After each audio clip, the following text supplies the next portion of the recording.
May you do good and not evil. May you find forgiveness for yourself and forgive others. May you share freely, never taking more than you give. Copyright pages exist to tell you that you can't do something. Unlike them, this page exists to tell you that the writing and artwork in this are believed to be in the United States public domain. That is, they are believed to be free of copyright restrictions in the United States. The United States public domain represents our collective cultural heritage, and items in it are free for anyone in the United States to do almost anything at all with, without having to get permission. Copyright laws are different all over the world, and the source text or artwork in this may still be copyrighted in other countries. If you're not located in the United States, you must check your local laws before using this. Standard makes no representations regarding the copyright status of the source text or artwork in this in any country other than the United States.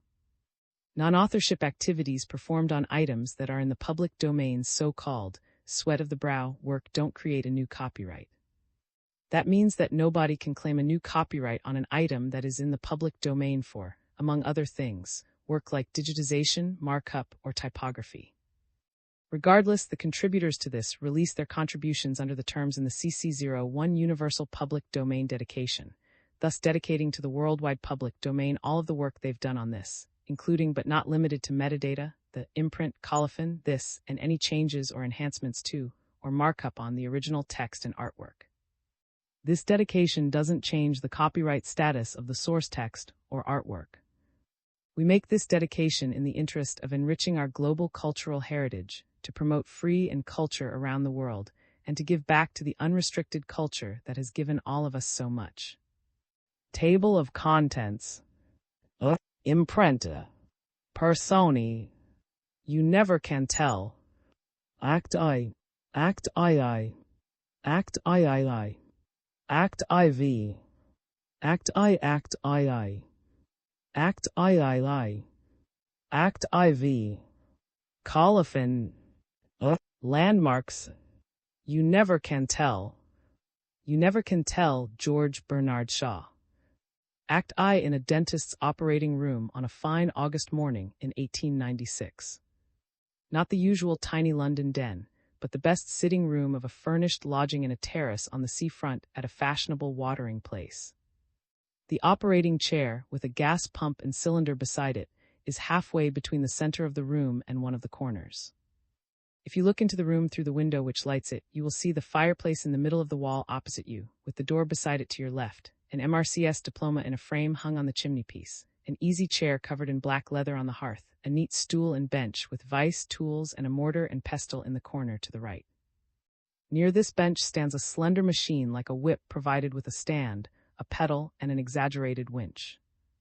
Recognizing this as a dental drill, you shudder and look away to your left, where you can see another window, underneath which stands a writing table with a blotter and a diary on it and a chair. Next the writing table, towards the door, is a leather-covered sofa. The opposite wall, close on your right, is occupied mostly by a bookcase. The operating chair is under your nose, facing you, with the cabinet of instruments handy to it on your left. You observe that the professional furniture and apparatus are new, and that the wallpaper, designed with the taste of an undertaker in festoons and urns, the carpet with its symmetrical plans of rich nosegays, the glass with lustres. The ornamental gilt-rimmed blue candlesticks on the ends of the mantelshelf, also glass draped with lustres, and the ormolu clock under a glass cover in the middle between them, its uselessness emphasized by a cheap American clock disrespectfully placed beside it and now indicating 12 o'clock noon, all combined with the black marble which gives the fireplace the air of a miniature family vault to suggest early Victorian commercial respectability, belief in money, Bible fetishism. Fear of hell always at war with fear of poverty, instinctive horror of the passionate character of art, love, and Roman Catholic religion, and all the first fruits of plutocracy in the early generations of the Industrial Revolution. There is no shadow of this on the two persons who are occupying the room just now. One of them, a very pretty woman in miniature, her tiny figure dressed with the daintiest gaiety, is of a later generation, being hardly 18 yet. This darling little creature clearly does not belong to the room or even to the country, for her complexion, though very delicate, has been burnt biscuit color by some warmer sun than England, and yet there is, for a very subtle observer, a link between them. For she has a glass of water in her hand, and a rapidly clearing cloud of Spartan obstinacy on her tiny firm, set mouth and quaintly squared eyebrows. If the least line of conscience could be traced between those eyebrows, an evangelical might cherish some faint hope of finding her a sheep in wolf. Clothing for her frock is recklessly pretty, but as the cloud vanishes, it leaves her frontal sinus as smoothly free from conviction of sin as a kitten's. The dentist, contemplating her with the self-satisfaction of a successful operator, is a young man of 30 or thereabouts. He does not give the impression of being much of a workman. His professional manner evidently strikes him as being a joke, and is by a thoughtless pleasantry which betrays the young gentleman still unsettled and in search of amusing adventures, behind the newly set-up dentist in search of patients. He is not without gravity of demeanor, but the strained nostrils stamp it as the gravity of the humorist. His eyes are clear, alert, of moderate size, and yet a little rash. His forehead is an excellent one, with plenty of room behind it, his nose and chin cavalierly handsome. On the whole, an attractive, noticeable beginner, of whose prospects a man of business might form a tolerably favorable estimate. Act II. On the terrace at the Marine Hotel. It is a square flagged platform, with a parapet of heavy oil jar pilasters supporting a broad stone coping on the outer edge, which stands up over the sea like a cliff. The head waiter of the establishment, busy laying napkins on a luncheon table with his back to the sea, has the hotel on his right, and on his left, in the corner nearest the sea, the flight of steps leading down to the beach. When he looks down the terrace in front of him, he sees a little to his left a solitary guest, a middle-aged gentleman sitting on a chair of iron laths at a little iron table with a bowl of lump sugar and 3 wasps on it, reading the Standard with his umbrella up to defend him from the sun, which in August and at less than an hour after noon is toasting his protended insteps. Just opposite him, at the hotel side of the terrace, there is a garden seat of the ordinary esplanade pattern.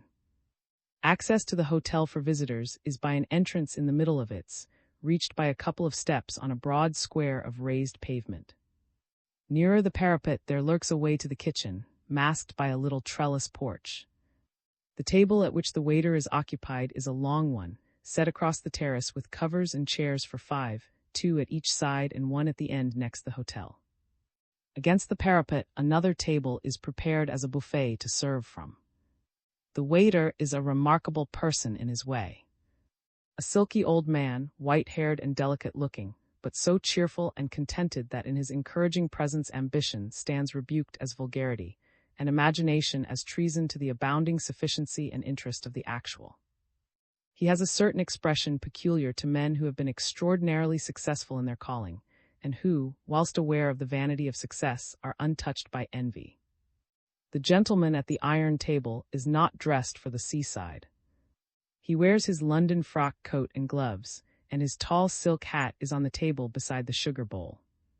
The excellent condition and quality of these garments, the gold-rimmed folding spectacles through which he is reading the Standard, and the Times at his elbow overlaying the local paper, all testify to his respectability. He is about 50, clean-shaven and close-cropped, with the corners of his mouth turned down purposely, as if he suspected them of wanting to turn up, and was determined not to let them have their way. He has large expansive ears, cod-colored eyes, and a brow kept resolutely wide open, as if again he had resolved in his youth to be truthful, magnanimous, and incorruptible, but had never succeeded in making that habit of mind automatic and unconscious. Still, he is by no means to be laughed at. There is no sign of stupidity or infirmity of will about him. On the contrary, he would pass anywhere at sight as a man of more than average professional capacity and responsibility. Just at present he is enjoying the weather and the sea too much to be out of patience, but he has exhausted all the news in his papers, and is at present reduced to the advertisements, which are not sufficiently succulent to induce him to persevere with them.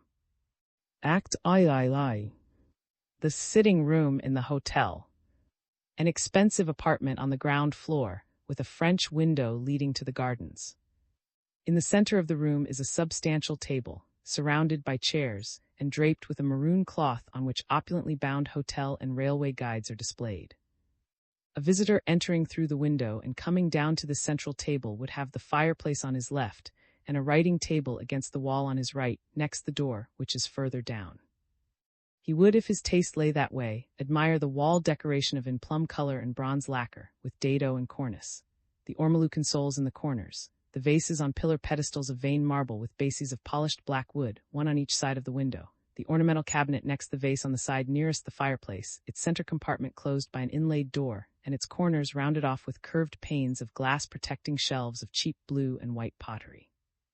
The bamboo tea table with folding shelves in the corresponding space on the other side of the window, the pictures of ocean steamers and dogs, the saddlebag ottoman in line with the door but on the other side of the room, the two comfortable seats of the same pattern on the hearthrug, and finally, on turning round and looking up, the massive brass pole above the window, sustaining a pair of maroon rep curtains with decorated borders of stayed green. Altogether, a room well arranged to flatter the occupant's sense of importance and reconcile him to a charge of £1 a day for its use. Act IV. The same room. 9 o'clock. Nobody present. The lamps are lighted, but the curtains are not drawn.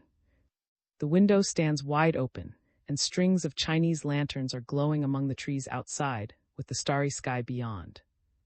The band is playing dance music in the garden, drowning the sound of the sea. Curtain. Colophon. You Never Can Tell was published in 1897 by George Bernard Shaw. This was produced for Standard by Asher Smith and is based on a transcription produced in 2000 by an anonymous volunteer and David for Project and on digital scans from the Internet Archive. The cover page is adapted from Restaurant in Amsterdam, a painting by Isaac. The cover and title pages feature the League Spartan and Sorts Mill typefaces created in 2014 and 2009 by the Leg of Type. This edition was released on March 10, 2026, 7:22 p.m. and is based on revision 54047B5. The first edition of this was released on November 25, 2024, 9:10 p.m. You can check for updates to this, view its revision history, or download it for different systems at org. George Bernard Shaw. You Never Can Tell. The volunteer-driven Standard project relies on readers like you to submit typos, corrections, and other improvements. Anyone can contribute at .org. Personi. QC Finch Comas. Finch Comas. The waiter. Valentine. Philip. Parlor maid. Mrs. Dolly. Gloria. The cook. You Never Can Tell. A comedy in 4 acts. Imprenta. This is the product of many hours of hard work by volunteers for Standard and builds on the hard work of other literature lovers made possible by the public domain. This particular is based on a transcription from Project and on digital scans from the Internet Archive. The source text and artwork in this are believed to be in the United States public domain. That is, they are believed to be free of copyright restrictions in the United States. They may still be copyrighted in other countries, so users located outside of the United States must check their local laws before using this. The creators of and contributors to this dedicate their contributions to the worldwide public domain via the terms in the CC01 Universal Public Domain Dedication. For full license information, see the at the end of this. Standard is a volunteer-driven project that produces editions of public domain literature using modern typography, technology, and editorial standards, and distributes them free of cost. You can download this and other carefully produced for true book lovers at .org. You Never Can Tell by George Bernard Shaw.